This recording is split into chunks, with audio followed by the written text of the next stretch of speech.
Everybody, welcome today to the Leader Show. This is a very special show here on Newsweek today. We have Representative Brian Mast here with us today. He's calling from his office in Washington, D.C. Brian, thanks for joining us today.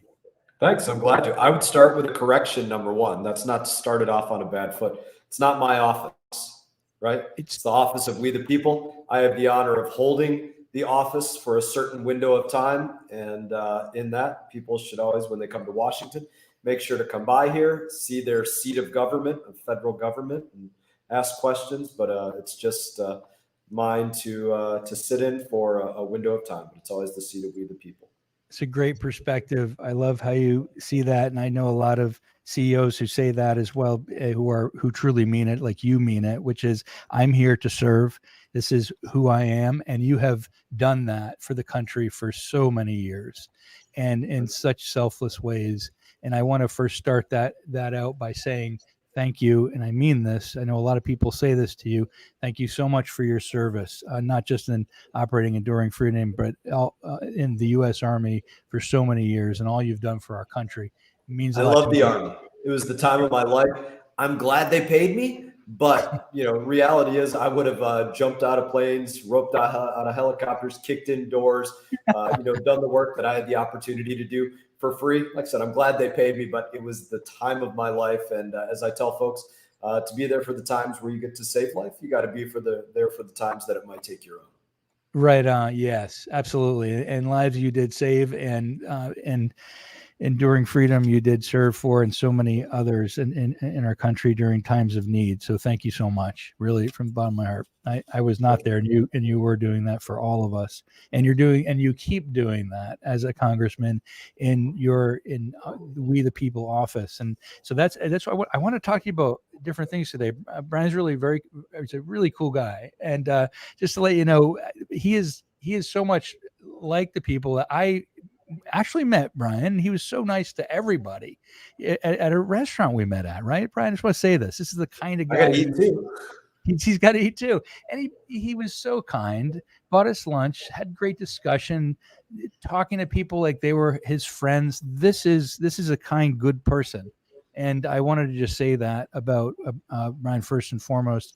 It's like meeting a friend. So thanks, Brian, for being like that, so approachable and such a good guy in that way.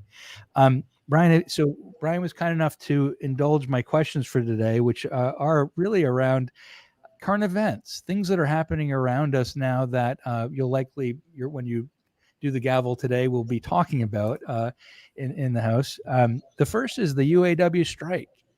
Wow, a lot going on around the UAW strike, a lot for American businesses and our relationships globally, right, with China, and what this means for our industry and our economy. Where do you stand on the UAW strike and what we will see for our economy and what we should be thinking about, really? Yeah. Let's take the UAW strike to a term, I would say root causes, right? And root causes directly, Biden administration, they have, I think it goes without saying, a great deal of power. But the reason I say that is a great deal of power outside of making laws. Everything that they're doing with the auto industry, with demands that this percentage of the fleet be electrified by 2024, and this percentage by 2025, and this percentage by 2026. Those were not things that were written with black ink and white paper in the House of Representatives and then passed over to the Senate and then went to Joe Biden's desk and were signed into law. These were things that unelected bureaucrats and in agencies, in bureaucratic agencies, went out there and just decided for the American people. And when they decided that, what do? They're creating demand signals. They're saying, okay, listen, company Ford or company this, there's going to be a demand for this. So produce this and then sell this, and then that will be reflective in your profits, which ultimately matters to the line worker, right? And what they're doing is they're creating false demand signals. I don't know how many billions Ford lost in this last quarter, but it was a fair amount. They have electric vehicles stacking up. We know the electric grid can't support the way that they want to electrify just the auto industry, much less everything else across the country. When I say they, I mean the administration. And as a result, you have people that are in the auto workforce and by extension, people that do tool and die in other companies, or people that are at the dealerships as salespersons, you name it, that are affected by this, not just the United Auto Workers that are affected by bad policy. And then you could go even beyond this and say, these folks want more money, right? So how do you give people more money? Easy way, as elected people, take less money out of their pocket, right? Because it's all their money to begin with. So how about we as representatives, the government, say Washington has to do more with less, and the person that goes to work every day, since it's your money, you get to do more with more. And this concept of redistribution of wealth, right? And the question is, how do we redistribute wealth to create the most economically sound situation for all? That's what is. People are saying that to you as well, I would assume. There's this moderate viewpoint of just redistribute wealth, right? Let them have what they need. And then what happens as a result of that, though, right? You take away the money from a larger corporation to give to the United Auto Worker Union, right?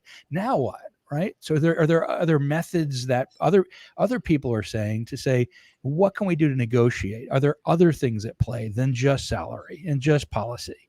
Is it about treatment? Is it about fair treatment? Is it about the way they're working together, right? Because we're talking about a huge impact on Tesla and on EV vehicles and the way in which we work with China. Like, how do we do it so that we don't get in these labor situations into the future? Is there a larger issue at play here, or a way we can kind of rise above the salary and economic disparity requirements? Look, I don't think exactly that, because this is a conversation and a debate and a negotiation that goes on year after year, right? It goes all the way back to Lee Iacocca and beyond, and it goes right up until today. I think there are a lot of peripheral things at play, right? There's an exclamation point on this when the cost of everybody's life, whether to get to work or whether to get to the grocery store and then buy your groceries, and you see the price of the meat, or you see the price of whatever, and it's that much higher. And then if you have to put that on your credit card and your interest rate is that much higher, and so you're paying even more. All of those things put exclamation points on the conversation of your pay. And, the term commonly used for this is inflation, right? The inflated price of your basket of goods. And that puts an exclamation on this. That goes to this administration directly. I don't mind throwing that bomb at them, because that's directly where I put the blame. And so, no, I don't think the conversation of pay goes away. I'm going to throw another bomb at the administration, because I think this goes directly to it. You had labor negotiations over a year ago with the rail administrations. You had the executive branch, the Biden administration, get directly involved in that. And when they got involved in that, they sent a signal to all the rest of the other unions out there that they were willing to get involved in it and take a side in this way. That was inappropriate that they, in my opinion, that they did it that way. And they sent another signal of not impartiality and letting the side of private business and private employees work together on that, but that they were going to push their agenda. Mm-hmm. And it's those kinds of special interest discussions that are just inappropriate when it comes to representing the American people. In my opinion, yes. Mm-hmm. I can completely understand that perspective. And thinking about that think about the emotion behind that for folks. Can't pay for their, put food on their kids' table, right?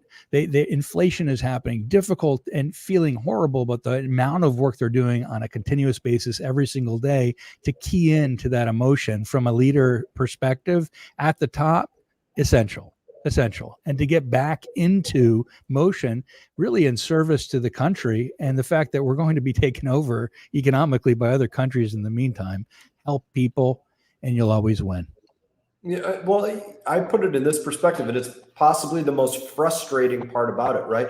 The old Reagan quote, I think it was even maybe played in the debate last night. You know, the most terrifying 9 words in the English language: "I'm here from the government. I'm here to help. I'm from the government, and I'm here to help." Right?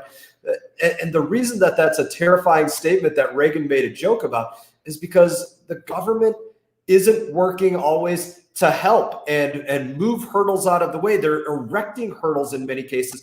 And in this moment in history, they're failing to plan, they're erecting hurdles, and they're making excuse for all of that by saying it's okay that you have to pay a little bit more. You suck it up. It's okay that we take the work of your hands and redistribute it to other places. They see the role of government as charity and benevolence, not as responding to specific things that are earned like we would expect in our own family.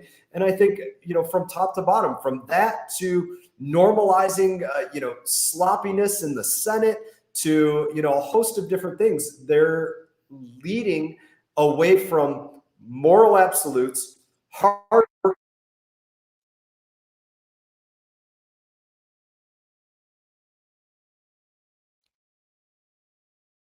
Sorry, folks. We have a internet issue here on our side. Or here you go. Sorry, I Representative Mast. Sorry about this. We couldn't hear you for a moment. Hang on one sec, right, Representative Mast? Yes. So I guess you're on mute now. You said to unmute it. There you go. Thanks, Representative Mast. It's okay. We made it through that. Are you able to hear us now? Or I think we're still going. I think we still have an audio issue. There you go. Hey, there you are. Hey, Representative Mast. Yes. Yeah. Here you go. Thank you. Thanks for coming back on, Representative Mast. So we were saying you wanted to continue that way about, we were talking about the Reagan quote and understanding how to help and redistribution of wealth and the auto workers and the concept of, hi, I'm the government, I'm here to help. That Coast Guard statement doesn't quite cut the mustard, in your opinion. No, and again, it's because the under this administration, they're not here to help. When there's tax cuts for everybody, they say it's just tax cuts for the rich, as though one group should be excluded from keeping the work of their hands. There's not an apology, but rather excuses and an expansion of effort to say, hey, we don't mind making your life more expensive because we think it's going to go for this. There's not a look at when the government takes the work of your hands and redistributes it. There's too many people in government that see that as charity or benevolence, that it's okay to just give it away to anything because it's a good cause. Well, there's a million good causes out there. That doesn't necessarily make it a public good that says, I can take the work of your hands and just send it over here. That is just the wrong way to look at the approach of government. And I like what you're describing here and hinting toward is that the kind of fault right here, or the reasoning behind it, is a system. It's not just pricing and it's not just wages. It's also inflation. It's also how wealth is redistributed and how, as you said, the Biden administration perhaps is contributing to that very situation for auto workers to be in a situation where they can't afford with the current wages that they're being given.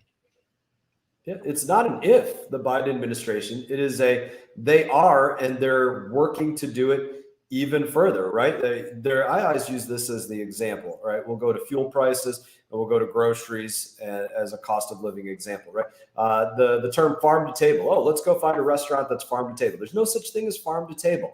There's farm to truck to table.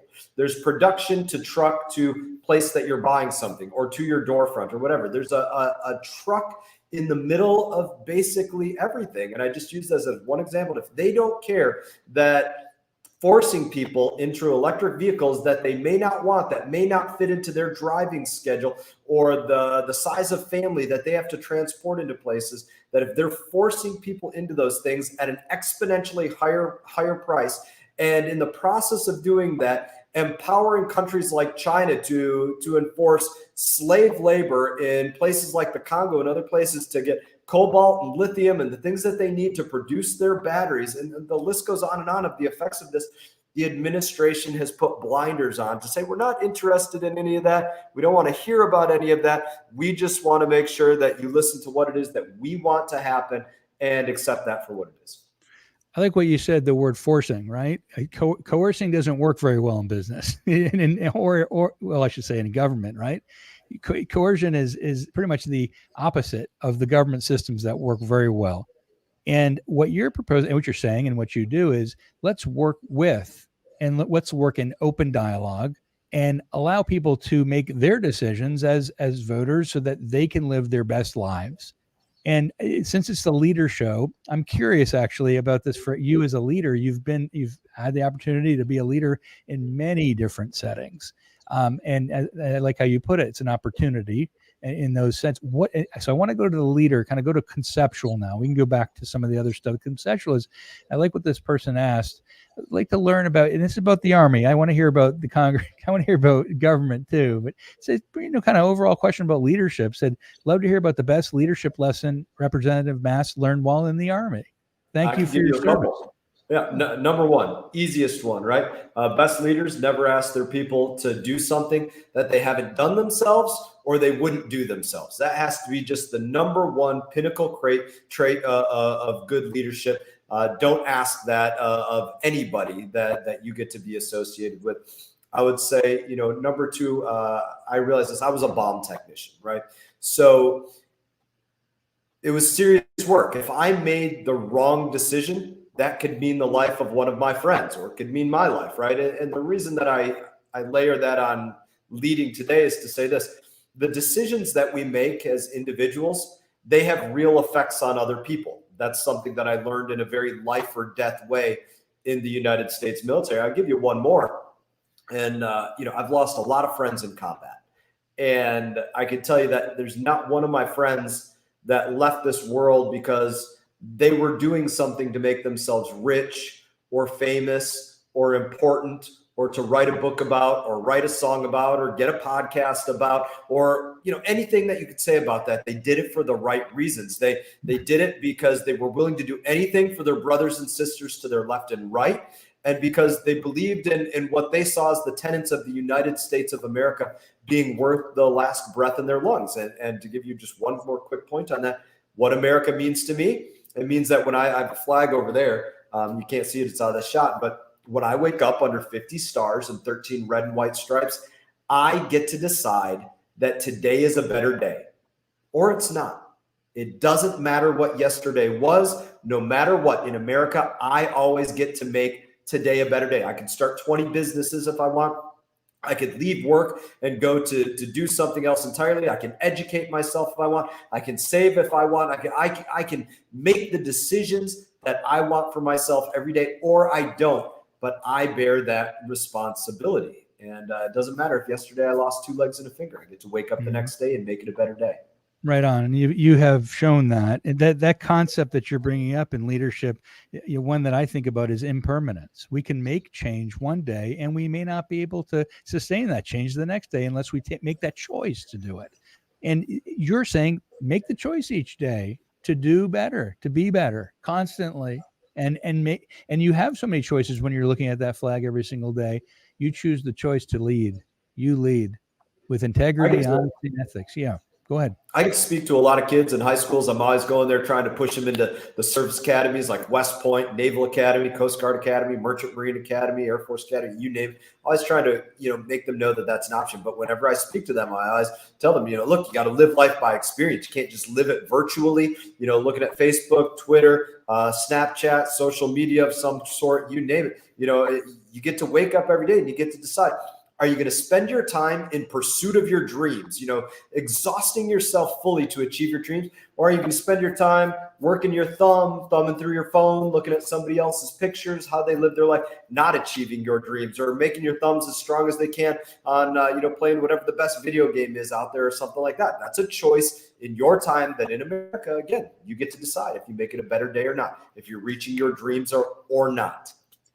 one of the questions I get a lot in that is discovery. And I know it is discovery of passion. And you discovered your passion, I'm going to assume, in the military and you chose the probably arguably the most dangerous possible profession in the Army of minesweeping. So how, what about your discovery of passion? Tell me about that journey of your discovery of passion and how you got there. Discovery is purpose, right? And again, I get to say this to young people all the time. I can't tell you how to become a millionaire or a billionaire or how to, you can write a book if you want any given day, but how to make people want to read it or things like that, or how to get a television show. But I can tell you that if you go out there and you find a way to serve others in a selfless way, and there could be 1,000 ways to do that, right? It's not just military. It's not just government. There's a ton of ways to do it. And if you find a way to serve others, you will come away with no regrets. I have no regrets about my injury because I was serving something bigger than myself. If I would have lost 2 legs driving my motorcycle drunk down I-95, I'd have a hell of a lot of regrets, but I don't have regrets because I was serving something bigger. And so the journey in that is to say, find purpose. And I'll tell you, one of the most common questions that people ask me about being in Congress, they say, "Hey, are you having fun?" It's a common question. And when I reflect on, am I having fun?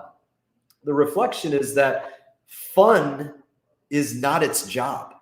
Fun is not the purpose of Congress any more than fun was the purpose of being in the military. It's not. It's serious work. It's life and death in many situations. And if it's not deadly, it's usually often dangerous. And so fun is not the intent. But I can tell you where I have fun. I have fun when I get to mission accomplished. It was fun for me in the military when I hit mission accomplished, right? Because I had that purpose. It's fun for me in Congress when I hit mission accomplished on something that I'm working on. And so I think, that has been that part of the journey, is being mission driven and having that drive me. Yes, in the military, I was cold, wet, tired, hungry, had blisters on my feet, was getting shot at, getting blown up. Those things were not classically fun. But when I got to mission accomplished, I forgot all about the blisters and I was left with a purpose. And that's the same way it is in Congress. You get a lot of blisters, but when you get to mission accomplished, you forget about them and you're left with the purpose. Now, you have a lot of missions that you're on right now in Florida, and we wanted to bring those in as well because it's significant. And so, would you like to bring us through your missions? I know you have a lot with protecting the environment, hunting, and archery programs. There's just a whole list of things. Tell me your passion areas. Your mission. Number one, passion area. Same oath that I took as a member of the military: support and defend the Constitution of the United States of America. I take it incredibly seriously. I actually think that members of the military, they have to take a lot of classes on a lot of different things. Unfortunately, today, woke classes on woke different things. Most important thing that people in the military should have to take classes on as recurring classes is on the Constitution, because that is their oath, right? So I think that's important. Number one, specific work in the community. Veterans, my brothers and sisters in arms, trying to deal with the crisis of suicide that takes place, which is ultimately an individual evaluating their worth to this world. And there's nothing more heartbreaking to me than thinking that one of my brothers, who held the lives of our friends and the lives of our enemies in their hands, is struggling with what they determine to be their value to this world. That is heartbreaking. I could espouse more on my opinions about that. So working on that, making sure the VA gives the best possible to those people that risk their lives for our country or were willing to do so. Dealing with the environment in our community. We choose to live in Florida. We make it our home. We live, work, worship here. And we do that because in part, we think it's a beautiful place to be that offers a great quality of life. And part of that is related to the environment and the waterways and the ocean, the Atlantic, the intercoastals, the estuaries, the fishing, the wildlife.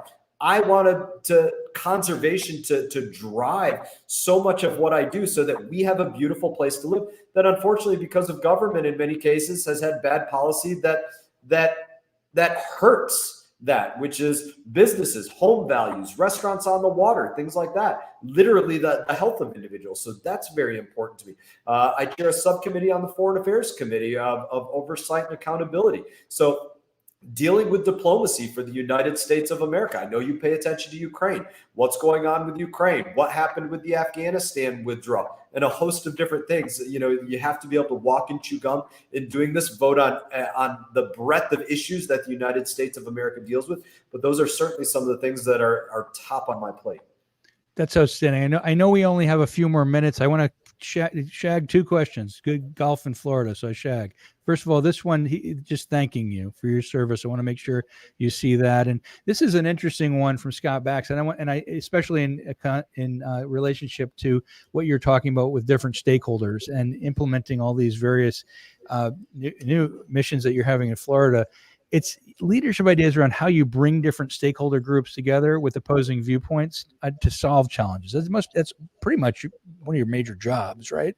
So, tell me how do you approach those situations?